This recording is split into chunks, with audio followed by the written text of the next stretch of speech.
The agreement, we discussed it yesterday. You did. The new agreement between Britain and France, one in, one out, starts today with the prospect of the first exchanges at the weekend. The Conservatives say it's a gimmick. I know, Andrew, you aren't persuaded the numbers are big enough, but... Nothing like enough. Nothing like enough. What about, though, when we spoke... But I suppose from all small acorns, oak trees grow. Yeah, Dame Angelica was saying, you know, it's a pilot. We've got Vet Cooper, Home Secretary, on later. Yeah. It's a pilot. So I will be asking her if that means, because it's a pilot, does that mean the numbers will go up? Because I think everybody can see that 50 doesn't really tackle the problem. But is it a reasonable start, the scheme, in principle? They've had a year, and that's the best they can come up with, 50 a week. It's not great. And what happens if the human rights lawyers challenge the 50 who are targeted to go back?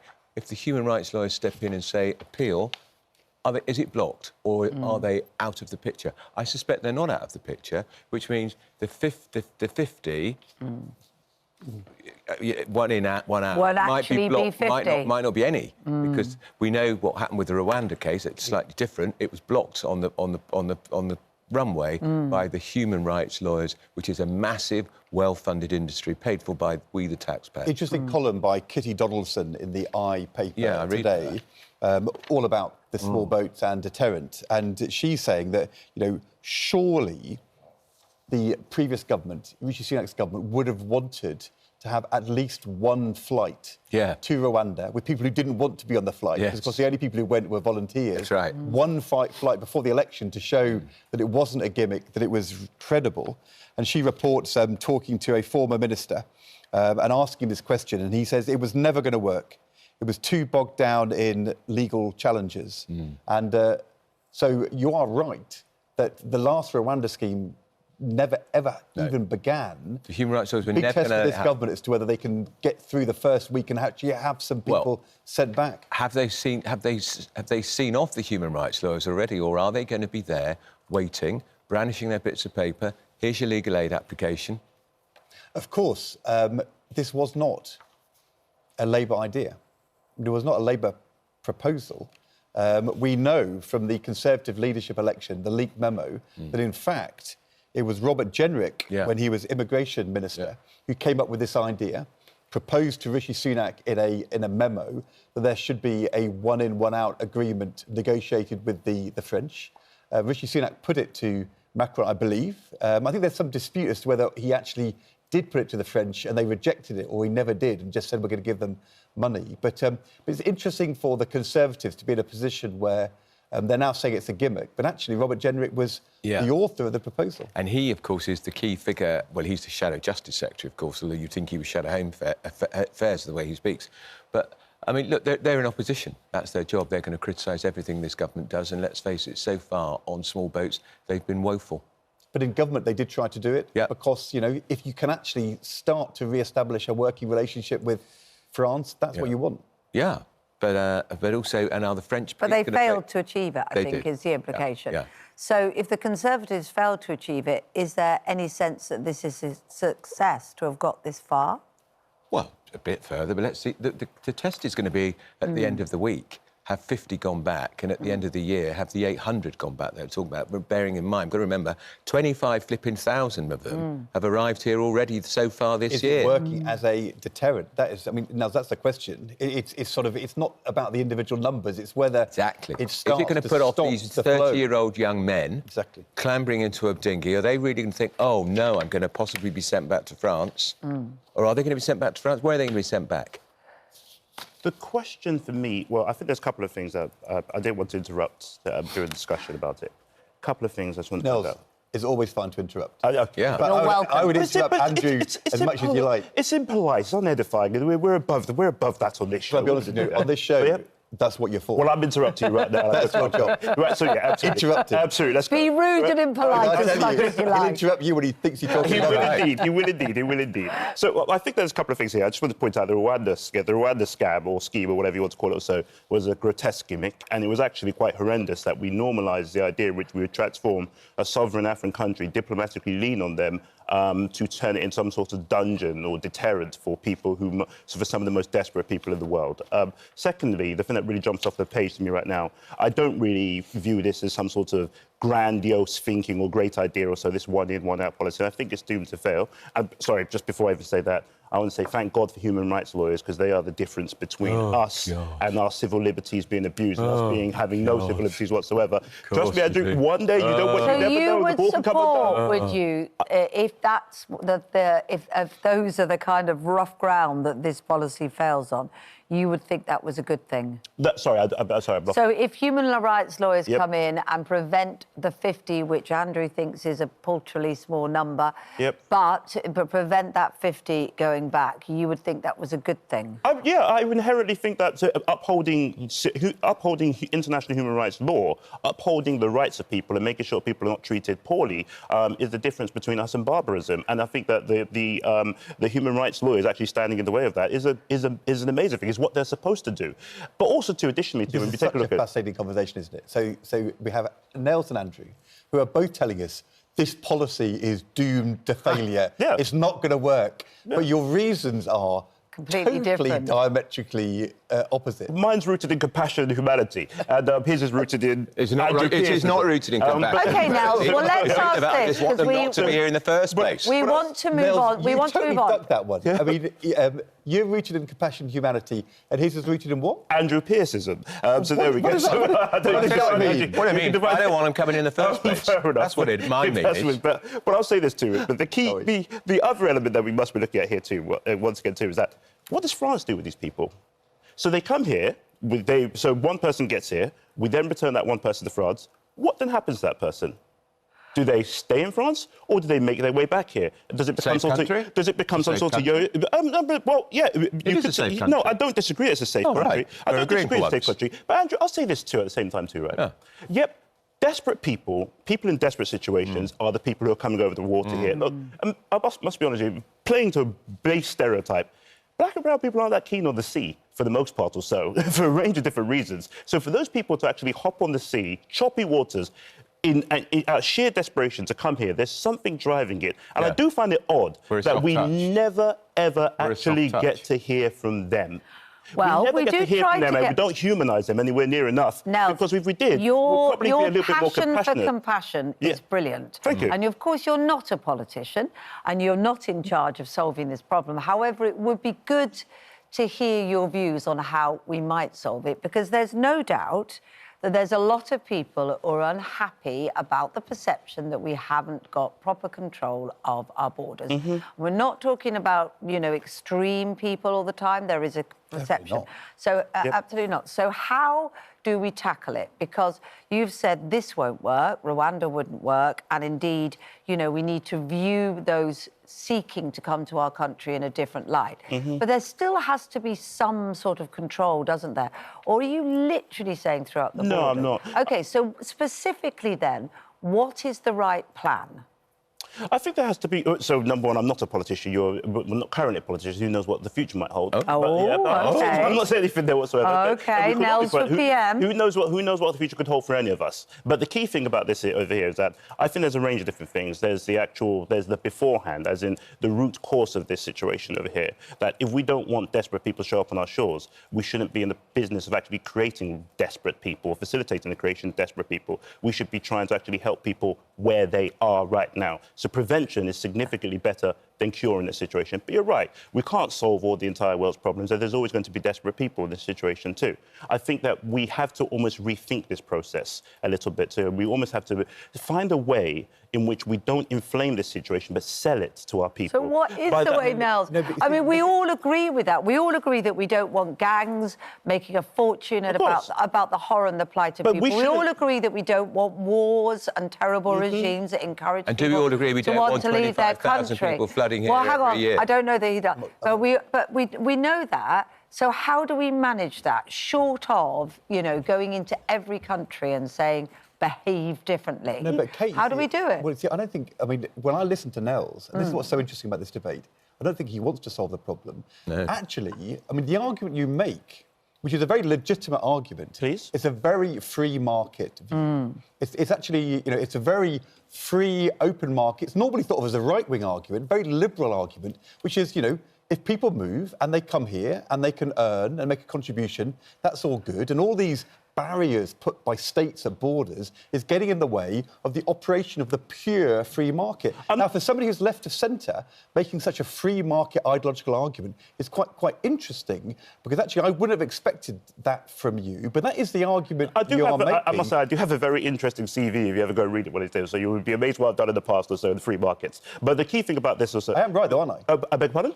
I am right. You're making quite a free market argument. You could argue that it's a free market argument, but I could say at the exact same time, yeah, you could, and I think there might be legitimacy in how you've perceived it to be a free market argument. But I'm trying to root this in one in which we can't ignore how nature works. People move. People move to where there's security, to where there's plenty, to where there's opportunity. That's just the nature of things. So how we make sure that when people should... No, it's not just a... Say Milton Friedman. OK, but you might say that, though. Fair enough, but maybe I'm running away from the stigma of that. So maybe I'm running away from the stigma of that.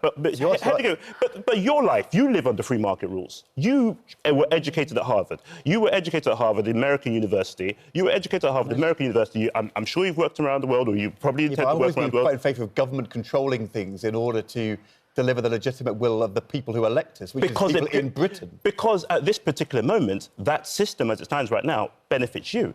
It doesn't leave you in a situation where you're desperate and having to actually take desperate measures or so to actually overcome things. If you're in a situation, we're lucky. Andrew, we live in this country, and we all know we're incredibly lucky. If you're living in a tent we understand that people want to come here. If you're living in a tent in Calais, it's a very different thing. Open borders. Yeah, Neil, that's the problem. Neil does not want OK, you say you're not arguing for open borders, so what are you arguing? So what is your control? I'm arguing for sensible controls. What are the sensible controls? I have said from the beginning that the most sensible controls is that if you don't want asylum seekers and refugees and mass numbers of migrants showing up here, don't create them to begin with. What does that do this week? What does that do this week? What does it do next week and the month after? You're talking history, mate. We don't want a history lesson. We don't want a history lesson. We want a practical lesson in politics, how to stop these illegal people coming into this country. You've got no solution whatsoever. You're saying, come in, as many as you like, because we've got to pay for the price of our past mistakes, such as Iraq and other things. That's what you're saying. I'm not even talking about Iraq. I'm not talking about Iraq or so. I'm talking about... Iran. You're talking about Iran. So we've been facilitating the bombing of Iran just weeks ago. Libya, Iran, Syria... You said it all before. Yeah, and I'll say it all again. You've got no solutions because you don't believe in it. Well, Andrew, give us some Andrew Pearceism in that situation. I've just told you. What is your solution in this situation? I want to stop them coming in. And how do you do that? You turn them back. You turn them back by doing... send them back to France. So, as in, so all in, all out. And then you have a big what fight. The government's announcing today. Yeah, exactly. But you have to do it on a massive scale. And actually, if you're honest, Andrew, if you're honest, you actually want this to work. I do. Of course I want it to work. You want it to work. You're worried 50 Of course I want it to work. But actually, the amazing thing about this deal is that the big problem for the EU is it's being done between Britain and France, not through the EU. Yeah. And the big problem is the Spanish and the Italian government They could block it. Well, they say, actually, if people go to France and have to come to Britain, get sent back, maybe they'll stay in Spain and Italy. Yeah. The fact that the EU countries have all decided to go along with this is actually really quite an interesting big deal. Well, I'm really hoping it works. Yeah. But look, he isn't, because he doesn't want to stop these people coming here. That's not true. It is. Trust me, I don't like the sight of desperate people on dangerous boats. I wouldn't cross the Thames in a dinghy in the slightest bit. But everybody agrees with that. We're all heart bleed for them. Of course. It's how that you prevent them risking their lives. And I have said from the beginning or so, there's the root cause of what's actually happening over here, and there's actually a solution of it too. Safe legal routes to the UK, a clear, Well, this is one safe legal route. This route allows people who have safely applied to come in, and those that have illegally crossed, risked their lives and fed the gangs, fed the whole spirit of the gangs, go back. I mean, I'm not saying it's the answer, but you can't argue that it's not an answer. I'm saying that, well, we'll see whether it's an answer or not will be the proof learn. of the pudding. Okay. We'll find out in a couple of days. Let's move on to something else, which I know you want to talk about. No, transparency. Well, we both want to talk about it. Flows out of the conversation we're having and the handling of the asylum hotels, and obviously a year on from the Southport and the misinformation in the days after the tragic Southport killings, where it was said by someone on social media that the guy Raducanu was an asylum seeker when he wasn't. Nigel Farage, yesterday in his press conference, says that he wants to know the ethnicity of everybody who's charged. You know, we often say, you know, a man aged 30 from Surrey. We should also say whether they are a British citizen, whether they are a foreign citizen, whether they're here legally or illegally. Police chiefs have always been wary of that. In the case of Nuneaton, where 2 individuals have been charged with the rape of a young girl, and they resisted saying anything about their ethnicity. Keir Starmer, though, jumps in yesterday and says, essentially, I agree with Nigel Farage. Isn't it interesting that the politicians, Keir Starmer and Nigel Farage, are saying that they want transparency about this, I think for quite different motives, by the way, and the police are worrying about that because they feel that it would lead to public disorder. Who is right on this? Is it the politicians or the police? I think the politicians got it right, because the trouble is the lack of information is what... when there's a lack of information, the vacuum can be filled with misinformation and malicious misinformation, which is what happened in Southport when people were propagating the myth that Raducanu was the son, had been come over here on the channel, and in fact, on a small boat. And in fact, his family his parents are from Rwanda, and he was born in Wales. I think you've got to you can't have these vacuums filled with poisonous troublemakers. So get all the facts out there, and that. Just to quickly say, it's Aruda Kabanu, not Raducanu. That's a tennis player. But Yes, just for clarity. Did I say it wrong? No, I think I did. I think there's something quite strange going on here right now. So, in principle, the actual idea of putting the information into public domain is fine. You can do that. But it does... By the way, the vast majority of people charged in Britain, the clear majority are going to be white British people. Yeah. They aren't going to be people of any... That is the key thing here.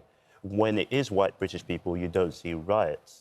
You don't see arguments about it or so whatsoever. What you're seeing in the situation here is that this is the far right trying to effectively take some degree of advantage, create a perception of minorities and people who might be... Is Keir Starmer making the wrong call when he says he agrees? I think that Keir Starmer is firmly is firmly pretty much in Farage's play dead right now, and that's where he's operating He's in Farage's play dead. He's in Farage's play dead, yeah. And don't get me wrong, Keir Starmer, I don't find him to be... So you see that as an appeasing of... I think he accepts. He ceded that ground that Faragism is on the march, and for him to actually, he's having to keep up there. Can I just say, I think it's a bit more nuanced here. Keir Starmer is the first lawyer practicing lawyer we've had in Number 10 for a very long time, and he's a human rights lawyer, and he was involved in a lot of the grooming gang prosecutions. I think he sees the potential for terrible social cohesion conflict if this information isn't out there. I don't think he's playing to Farage's hymn sheet at all. I just think he's doing the right thing. Why wouldn't you want transparency? I do. Oh, you do? No, I have no problem with transparency, but my concern is that what it says about us as a society, what is happening to us right now, in which, if you look what happened in, say, it's a live case, so I'm just going to state the facts of the case.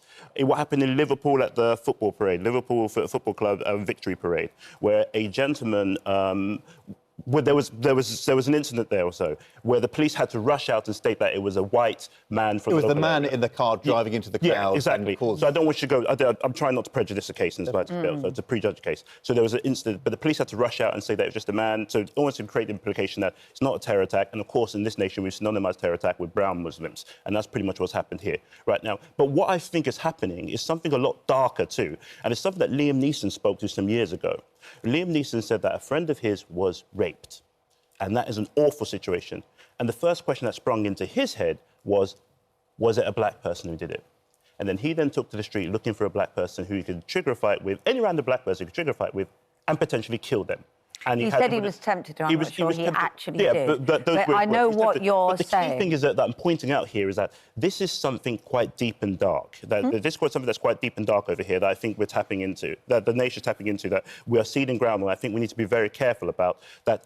Yes, you could put the information out there, but you have to think of the connotations of putting the information out there too. And if people need protection, particularly, I live in London. It's very easy for me to be a person who looks like me in London. But if I lived in somewhere like, say, where I lived when I was young, in Benson or in Rugby or in Derby, which is a place where I lived when I was a young foster kid, and where you might be the only black face for miles upon miles upon miles, and say the other black person does something a couple of miles away or so, that puts you at firm risk. That puts you at firm risk. That makes you stand out so and you could find yourself in serious trouble. So I really think there's things we need to think about here too. It doesn't reassure you that if they put out the colour of people's skin for every single case, as Ed said, statistically, the vast majority of those would be white faces. But that's the key point. Sorry, just please, before I think. Please. So your concern is because I think the hope would be that would disseminate some of this tension, because people would see that actually the vast majority of these crimes, or those accused of these crimes,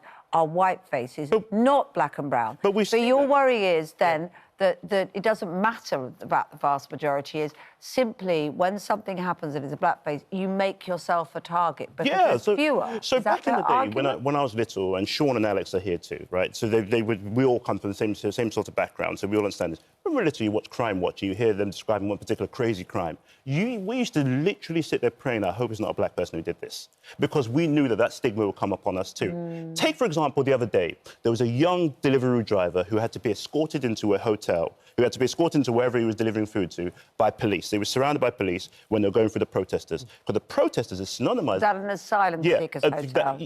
I believe it was asylum. I believe it's the Britannia in Canary Wharf. Even Nick Timothy, the MP, had to apologise for tweeting this. I believe it's that case. The police had to surround the young man and escort him escort him to do his job. Because, again, he was a young brown man in doing a Deliveroo job, and the people there had suspected that he was potentially illegal asylums, which he could do in some work, and it just went crazy on social media. Again, that's how stereotype and stigma takes hold. There's a very, very big... I get what you mean. It will show the overwhelming majority of them are white. Well, that would be the hope. It's not what I mean, but that's the hope of the transparency, isn't it?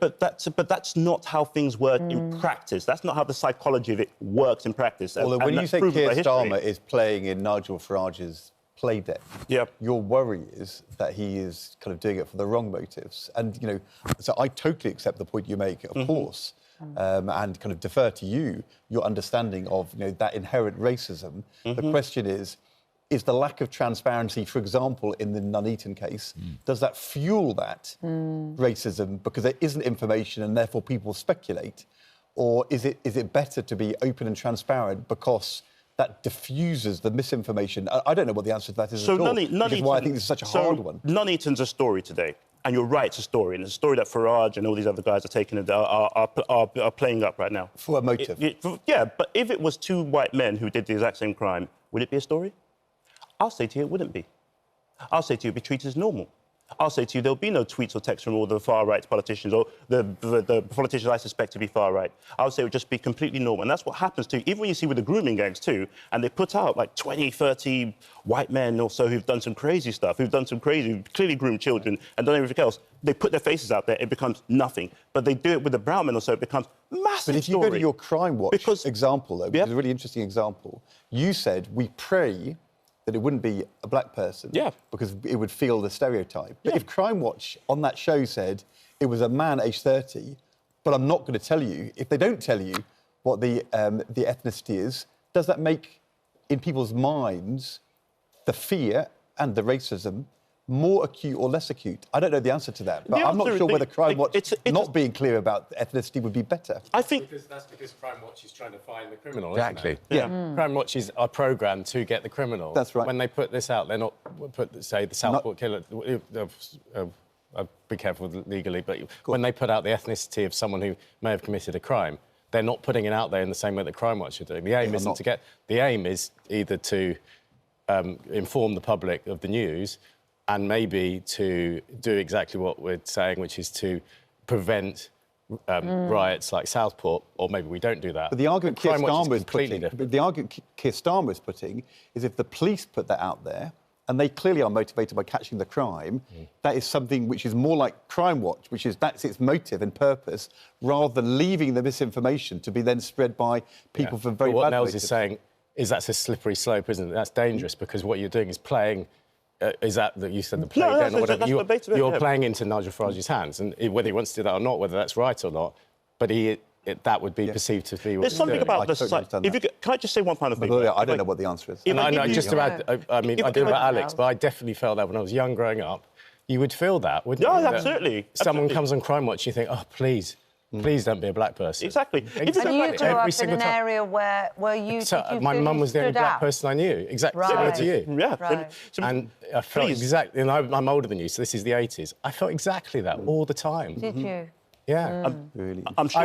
I'm sure our audience would be shocked to learn that Sean is older than me, but there we go. So, look, I'll say this too, just one final thing, right? If you go back into history of this, into history of racism, and I'll use America, for example. The first, when we're in the entertainment business to a certain degree, and news business, journalism, or everything else, the first hit blockbuster movie was a film called Birth of a Nation by a gentleman called D.W. Griffith. The actual basis of the film was that it created this imagery of black boogeymen or so, and the worst characters in the film were actually played by white characters in blackface. But they created, the base of the film was that these black boogeymen are a danger to white women and they're going to go out and actually do harm to them. It led to, the film itself led to a resurgence and rebirth of the Ku Klux Klan and terror attacks upon black people, based firmly upon stereotype and how that stereotype has been fueled. And I feel it's something that we need to be very, very careful about as a state. And I get it.